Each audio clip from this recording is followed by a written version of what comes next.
বিরাট যাচ্ছে এখন তুলসী পাতা নিয়ে আসতে, করবে এখন পুজো। ওই তো দেখ ওইখানে আছে। হ্যাঁ, এদেরকে অবস্থা দেখো, বরমশা নিয়ে এসছে বাজার।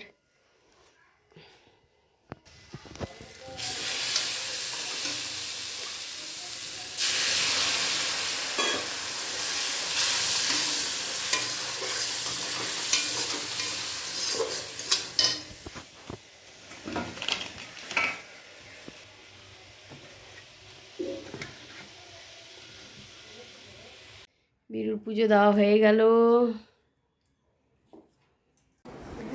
আমাদের বাড়িতে কিভাবে ঝগড়া করছে দেখো, কিভাবে মারপিট চলছে দেখতে পাচ্ছ তোমরা। এইভাবেই করে এরা, সারাক্ষণ লেগে থাকে। চলো আজকে আমাদের কি কি রান্না হয়েছে দেখাই।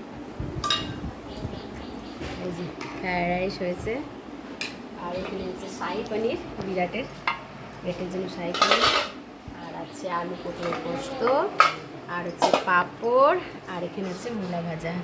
তো চলো খাওয়া দাওয়া শুরু করা যাক।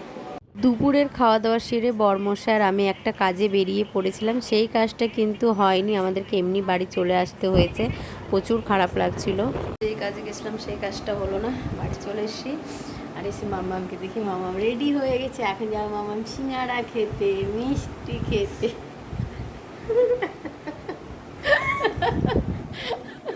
একটু বিকেলবেলা উঠে গেছি ছাদে, আর ওই যে শাশুড়ি মা দেখতে পাচ্ছ ওখানে, এখন চা খাওয়া হবে। ভালো করেছে। মামামদের কিন্তু রথ উৎসবের খাওয়া দাওয়াটা আজকে হচ্ছে, আর এইখানে ওর বাবা কিন্তু প্যাকেট করে এনে দিয়েছে ওদেরকে। এখানে নিয়ে এসেছে সিঙ্গারা, কচুরি, আর একটা হচ্ছে মিষ্টি। আমাদের জন্য সিঙ্গারা নিয়ে এসেছিলো, আরও দুজনের জন্য প্যাকেট ছিল, তো ওদেরকে বাড়িতেই দিয়ে চলে এসেছিলো। আর বিকেলবেলার ওয়েদারটাতে খেতে কিন্তু বেশ এই সব জিনিসগুলো ভালোই লাগে, তো ওদের জন্য আমি কিন্তু চাও করে নিয়েছিলাম। আর এখানে আমিও খেতে বসে গেছিলাম, এখানে বরমশাইও খাচ্ছিল, আর এখানে ছিল আমার শাশুড়ি মা। আর দেখতেই পাচ্ছ ওয়েদারটা বেশ ভালো লাগছে, আর রবিবারের দিনে মানে আলাদাই একটা আনন্দ লাগছে, আর বাচ্চারা সঙ্গে আছে তো বেশ ভালো লাগছে। খাওয়া দাওয়া করে আবার বেরিয়ে পড়লাম দিদির বাড়ি। দিদি ফোন করে ডাকলো কি আয় এখানে আজকে রাত্রে খাওয়া দাওয়া করবি। তাই দেখো সবাই মিলে চলে এসেছি, ছোট বোন, এদিকে হচ্ছে দিদির মেয়ে, বোনের মেয়ে, সবাই মিলে চলে এসেছি। আর সবাই মিলে থাকলে কিন্তু বেশ আনন্দই হয়। দিদি এইখানে ভাসছিল, লুচি করছিল, আর হচ্ছে মিক্সড পনিরের তরকারি করেছিল, বেশ কিন্তু খেলাম আনন্দ করে, মজা করে সবাই মিলে খেলাম।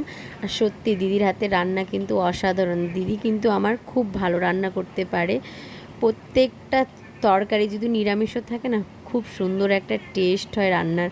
আর সবাই মিলে বেশ মজা করে আমরা খেয়েছিলাম, পেট ভরে খেয়েছিলাম। তো আজকের ব্লগটা এখানেই শেষ।